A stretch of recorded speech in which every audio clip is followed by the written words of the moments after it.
با صدای مجید علیپور.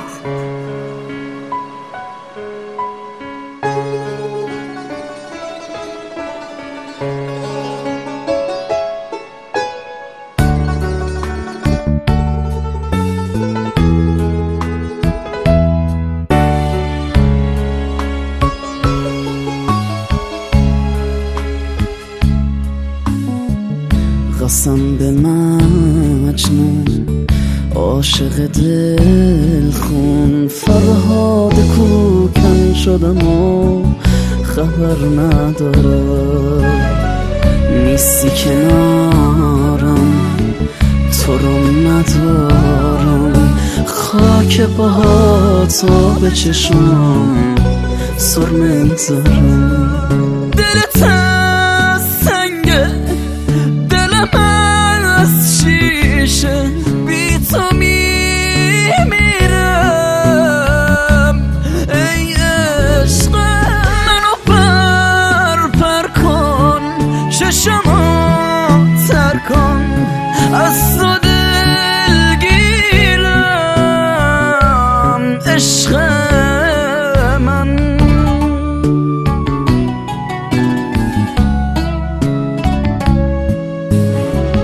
قسم به قرآن، به ماه تابان، از توی زندگیم برو بذار بمیرم.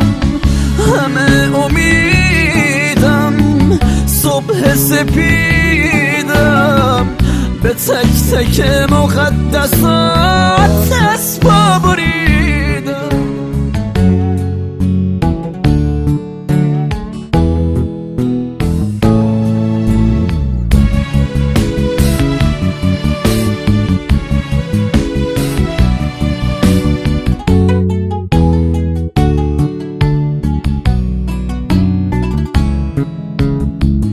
از خدا میخوام شکوفه من که زیر بارش تگرگ بی چتر نباشی، آغوش سردم رو به اجل موند، چرا باید تو آغوش غریبه باشی؟ قرارمون نبود که بری، این دلم میخونه.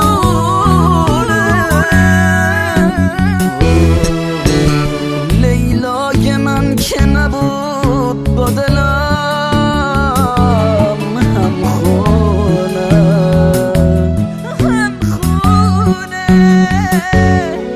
افتاده قلبم رو تنه این خاک، سر رسید صبرم. ای عشقم جون میده آخر، بیار آیابم، قلب پر دردم. عشق من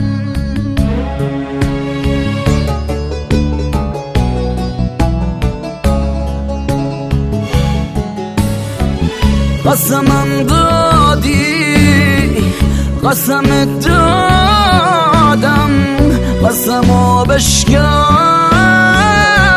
عشق من چشمو تر کن، منو پر کن، دلمو بشکن.